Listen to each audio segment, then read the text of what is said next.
क्या आप इस भावना से जुड़ सकते हैं? जैसे ही आपका अलार्म बजता है, आप पलट जाते हैं और स्नूज बटन दबा देते हैं। आपको काम के लिए तैयार होना है, आप बिस्तर से बाहर निकलना ही नहीं चाहते। आज आपको बहुत कुछ करना है। आपको एक बड़ी प्रस्तुति देनी है और बाद में अपने दोस्तों के साथ योजनाएं बनानी है, लेकिन आप आने वाले दिन के लिए उत्साहित होने के बजाय निराश और थका हुआ महसूस करते हैं। हाल ही में आपको जीवन का आनंद लेना कठिन लग रहा है। आपका आत्मसम्मान कम है और आपको लगता है कि अपने लक्ष्यों का पीछा करने का कोई मतलब नहीं है। NHS के अनुसार निराशा, कम आत्मसम्मान और रुचि और आनंद की कमी नैदानिक अवसाद के सभी लक्षण हैं। अगर आप भी ऐसा महसूस करते हैं तो हम आपको बताना चाहते हैं कि आप अकेले नहीं हैं। हम आपका समर्थन करने, आपको उम्मीद देने और इससे बाहर निकलने के तरीके खोजने में आपकी मदद करने के लिए यहाँ हैं। आज के वीडियो में हम आपको अवसाद से निपटने में मदद करने के लिए 4 सुझाव देने जा रहे हैं, जो मनोवैज्ञानिकों द्वारा सुझाए गए हैं और शोध द्वारा समर्थित हैं। हम आपको ऐसी अवधारणाएं भी सिखाने जा रहे हैं जिनके बारे में आपने शायद नहीं सुना होगा, जैसे अवसाद का व्यवहार सिद्धांत। अपने मानसिक स्वास्थ्य टूल बॉक्स में नई रणनीतियां जोड़ने के लिए और अधिक जानने के लिए देखते रहें।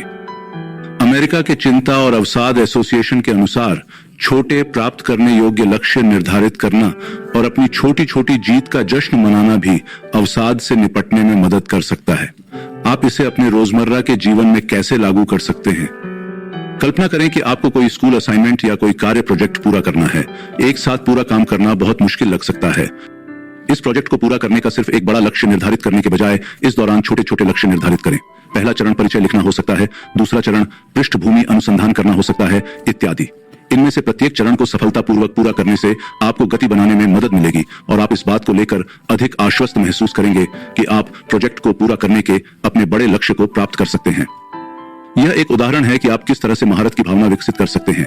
आपने शायद सुना होगा कि व्यायाम अवसाद से निपटने का एक प्रभावी तरीका है, लेकिन क्या आप जानते हैं कि यह काम क्यों करता है? इसका एक कारण यह भी है कि यह आपको महारत की भावना विकसित करने में मदद करता है।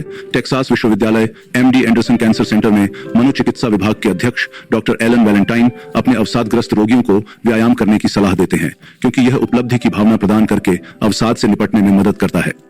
चाहे वह कोई प्रोजेक्ट पूरा करना हो, व्यायाम की दिनचर्या बनाना हो या कोई नया शौक अपनाना हो, छोटे छोटे कौशलों में निपुणता हासिल करने पर ध्यान केंद्रित करने से आपको अवसाद से निपटने में मदद मिल सकती है।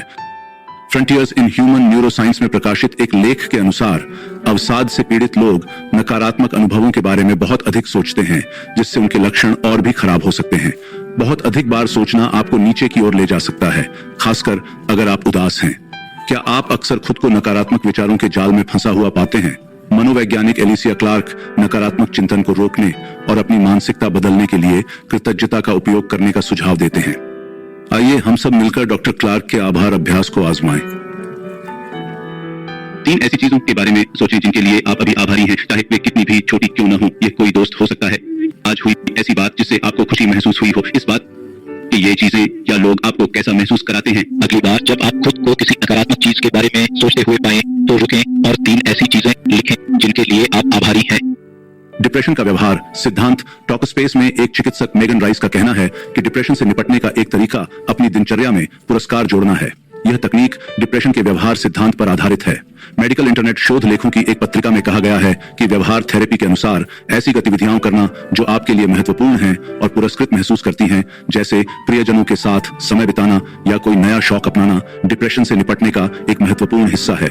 मानसिक स्वास्थ्य से निपटने की रणनीतियों को शामिल करने वाला एक दैनिक कार्यक्रम आपको सक्रिय रहने में मदद कर सकता है, हर दिन कुछ करने के लिए तत्पर रहता है और आपको एक ही काम में उलझने से बचाता है। तो ऐसी कौन सी चीजें हैं जो आप हर दिन कर सकते हैं जो आपको पुरस्कृत महसूस कराती है? नीचे टिप्पणियों में अपने विचार लिखें।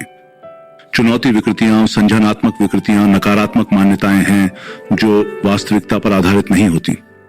अगर आपका कोई बुरा अनुभव है तो क्या आप नकारात्मक बातों पर ध्यान केंद्रित करते हैं और मानते हैं कि चीजें हमेशा खराब ही होंगी? उदाहरण के लिए, अगर आप उदास महसूस कर रहे हैं तो आपके मन में ऐसे विचार आ सकते हैं, मैं इससे कभी नहीं उभर पाऊंगा, मैं हमेशा दुखी ही रहूंगा।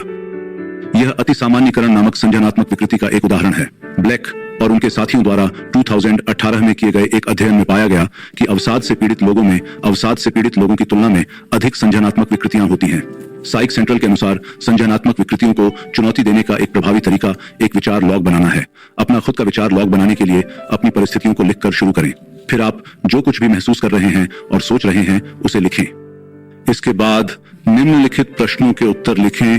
क्या कोई प्रमाण है सत्य नहीं है? अंत में एक ज्यादा मददगार विकल्प लिखें। विचार लॉग अभ्यास। आपको यह पहचानने में मदद कर सकता है कि आपके विचार आप पर क्या प्रभाव डाल रहे हैं और उन्हें कुछ ज्यादा सकारात्मक रूप में बदलने में मदद कर सकता है। हम आशा करते हैं कि ये सुझाव आपको कठिन भावनाओं से निपटने में मदद करेंगे तथा आपको स्वस्थ तरीके से निपटने के लिए प्रोत्साहित करेंगे। अब हम आपसे सुनना चाहते हैं, साइक टू गोअर्स, आप डिप्रेशन से कैसे निपटते हैं? क्या कोई ऐसी दिनचर्या या व्यायाम है जो आपको मददगार लगता है? अगर आप डिप्रेशन में हैं तो नीचे कमेंट में अपने विचार लिखें और समुदाय में दूसरों के सुझावों पर एक नजर डालें। और हमेशा याद रखें कि आपकी भावनाएं वैध हैं और इस समुदाय में आपका प्यार और स्वागत है। देखने के लिए बहुत बहुत धन्यवाद और अगले वीडियो में मिलते हैं।